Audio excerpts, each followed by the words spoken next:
My lifelong best friend kept insulting me in front of his girlfriend to make her laugh, so I took the insults a step further. I have known my best friend since kindergarten, and he was always a jokester who was into dark humor. However, he was a true bro too. He would always roast me in private for some good laughs, making fun of my nose, my autism or anything of the sort, but never when in public. He would always have my back if jokes were made about me by others. A thing to note is that a lot of people told me that they find his humor disgusting or crude, that he had a tendency to take jokes way too far and was not pleasant to be around.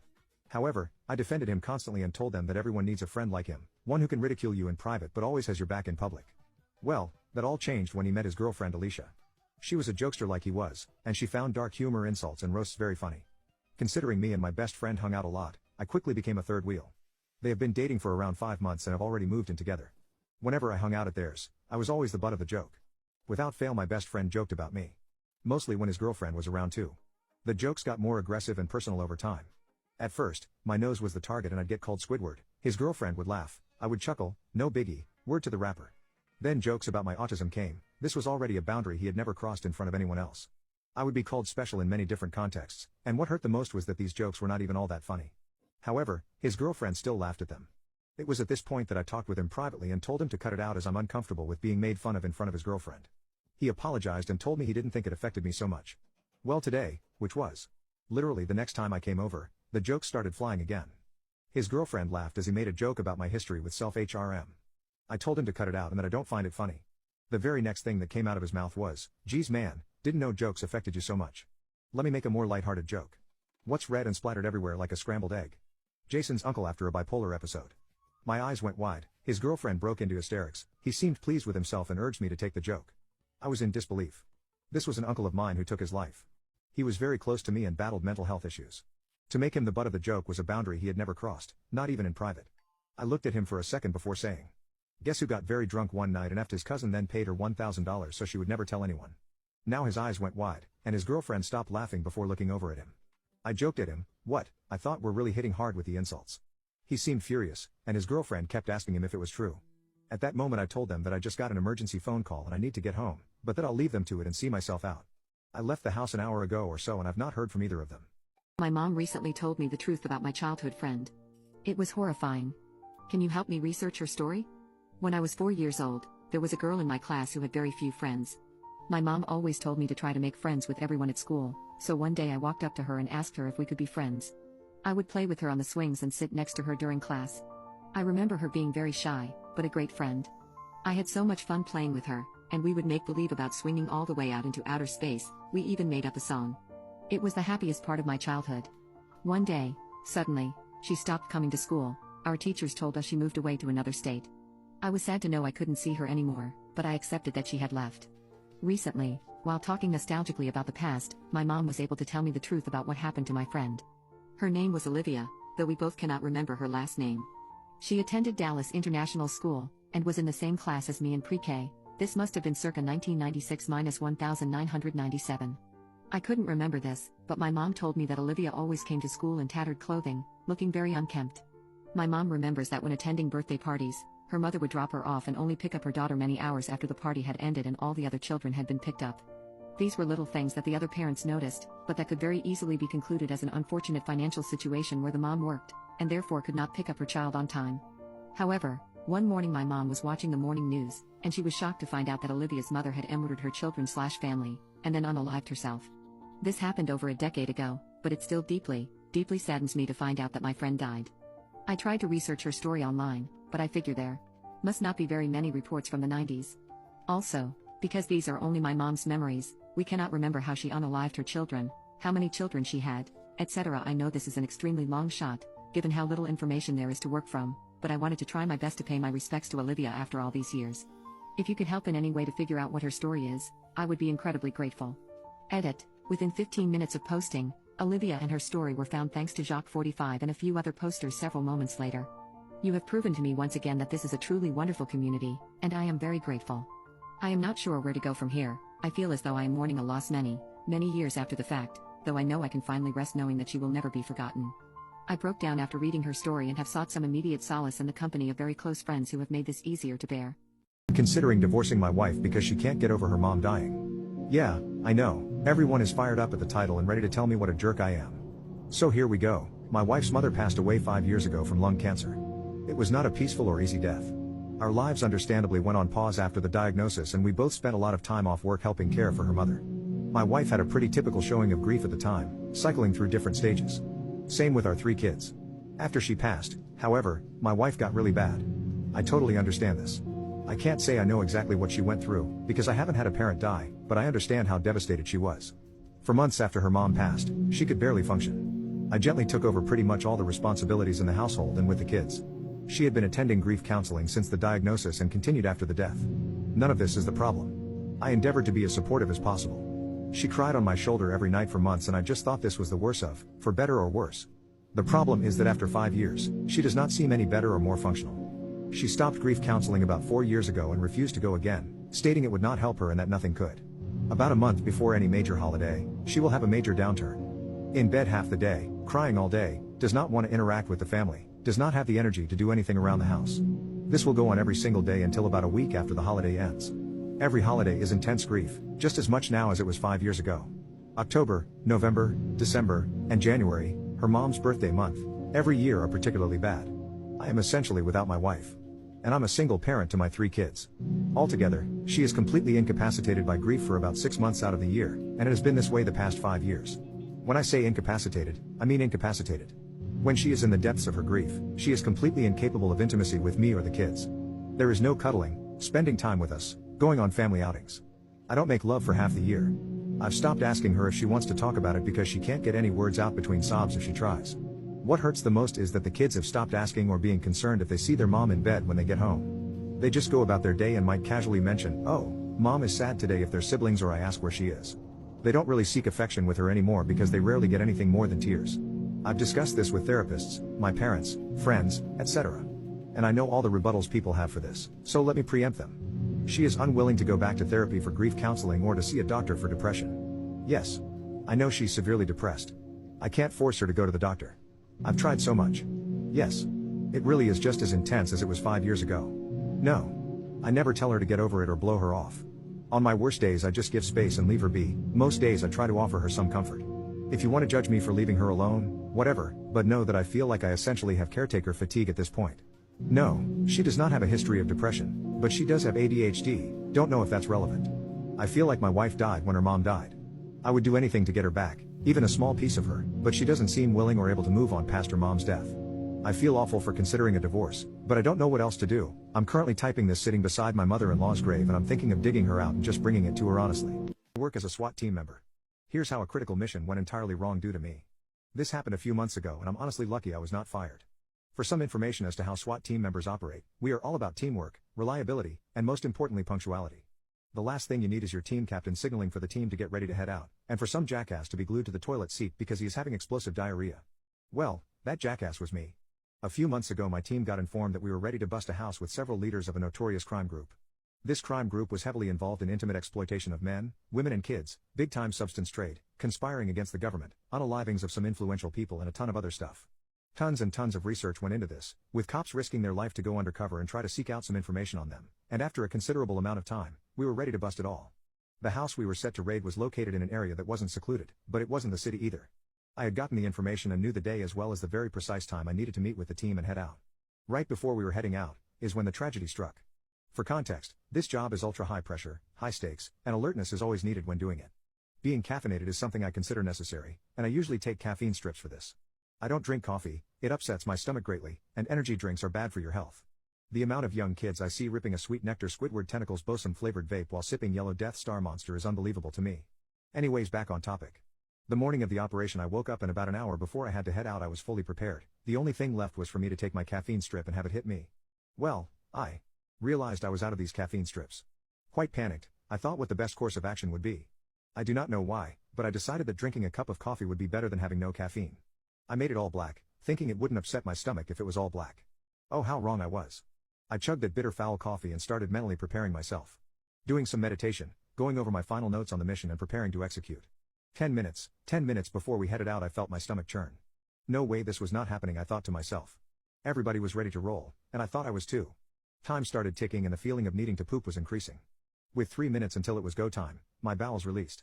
It started dripping down my leg, ruining my gear, ruining the gear of the man next to me, and everybody in tandem looked next to me. "Are you effing serious?" someone said to me. Knowing there was no way, I sprinted to the bathroom, promising that I would be out within the 3 minutes. Spoiler alert, I was not out within the 3 minutes. In fact, 20 minutes later, I was still in the toilet removing every last ounce of the Taco Bell I had the night previous. The decision for my team captain was not an easy one. Wait for this vegetable, also known as me, to stop violently exploding poop everywhere so we can get on to busting a notorious organized crime group, or do the mission with a key piece of the team not there. When I say key piece I mean it. I'm not going to get into what my job was specifically, but just know my presence was crucial in the overall success. In the end, the captain chose to wait. I was out in 30 minutes, and when I checked the time, we were meant to leave 28 minutes ago.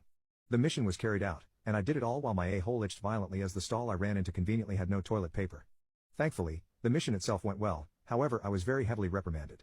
But somehow not let go from the squad, nor was the captain. Moral of the story, if coffee upsets your stomach and you don't have your Elevate caffeine strips on hand, raw dog it. My greedy wife wants to take half of my gambling earning and called me a thief. I told her I am not her ATM. I make $150,000 and my wife makes $50,000. We are not super rich for the city we live in, but we can lead a comfortable lifestyle well within our means.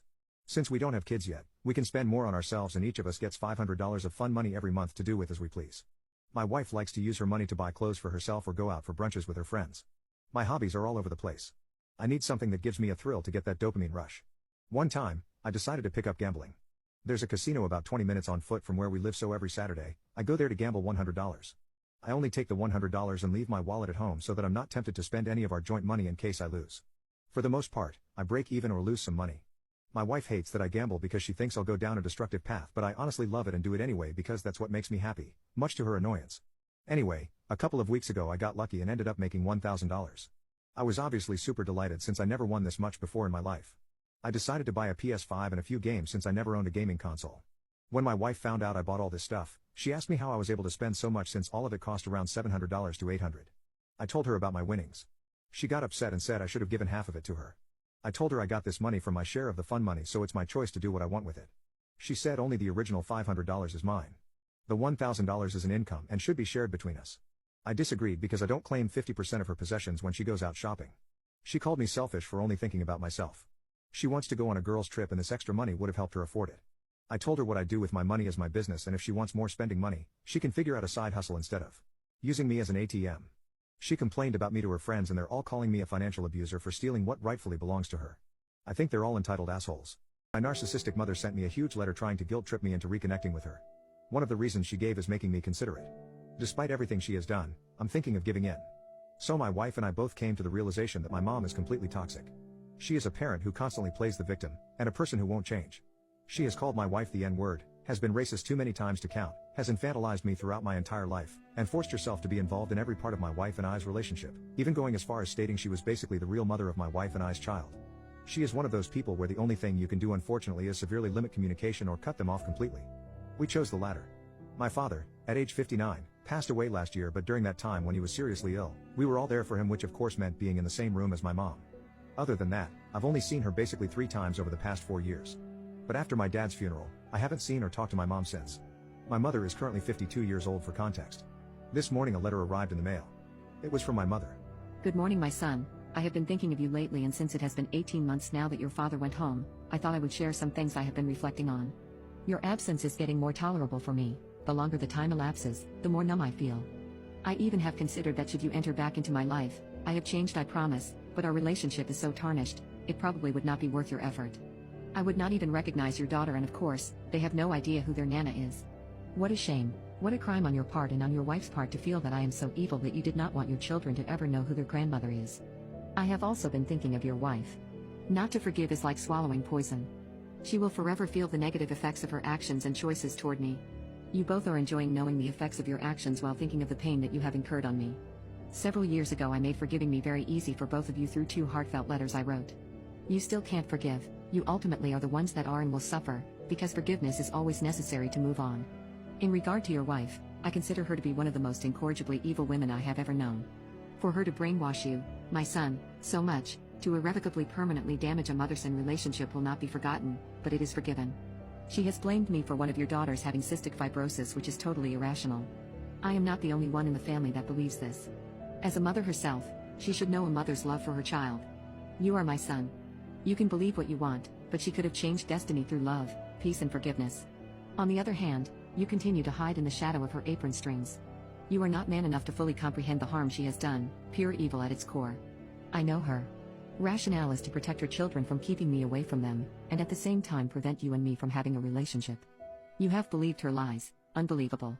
I have definitely moved on. Your father was not a great husband, but I chose to love him unconditionally. He was a father, not a dad, but he did his best. I can tell you that he was a much better father than he had, and definitely a better father than I had. We all have scars and must learn to venture forth in life as best we can. It is a shame that you have chosen to abandon me like this. You are not the son I raised. I would have loved for you to have met my new boyfriend Randy. He is the polar opposite of your father, and the two of you would have shared so many interests: golf, poker, skiing, football, etc. He was an avid extreme skier back in the day. He is a kind man and prays for you nightly.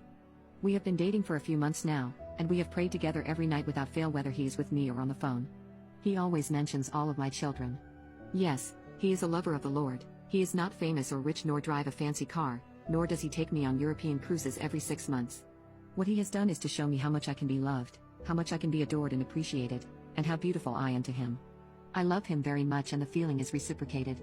I don't know what the future holds for us, I just enjoy each day, and my life has been so full because of him.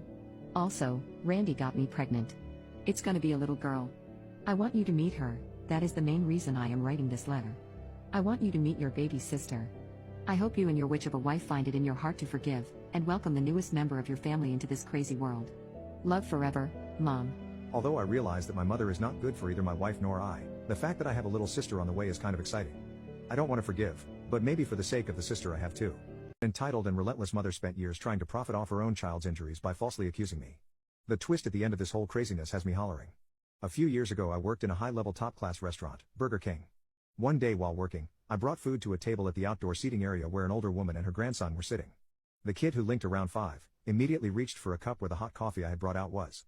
He poured it all on himself and started crying and screaming. I went inside to get some towels. When I got back, the child's mother was now also there, trying to take off her son's clothes and screaming that she demanded compensation. She didn't even know what exactly happened. Her child was screaming in pain and she could only think of the money she could get because of the situation. I was panicking and went back inside to tell the manager about the situation and to tell her to call an ambulance. She did. They arrived and took the child to the hospital. But this is just the beginning. The mother was really hoping to get something for her from that situation, and she decided to get it at all costs. Seeing her behavior when she screamed about compensation while her child was in such pain, not really paying much attention to the child himself, I was really afraid that she would blame me for the whole incident. But I was lucky that the only camera outdoor area recorded the whole thing perfectly in full HD, so there was no doubt that I wasn't the culprit. The problem was that the mother and grandmother of the child didn't pay enough attention to what he was doing. The mother wasn't aware that we had cameras, so she decided to straight up lie about what happened to anyone who had any authority. First, she told the restaurant's manager that it was me who poured the water on her son on purpose and that she witnessed it. However, sadly for her, she was buying more food at the time it happened. And everyone could confirm that she wasn't in the outdoor seats. Then, after being caught out, she changed the story and said that I assured her that the coffee was cold.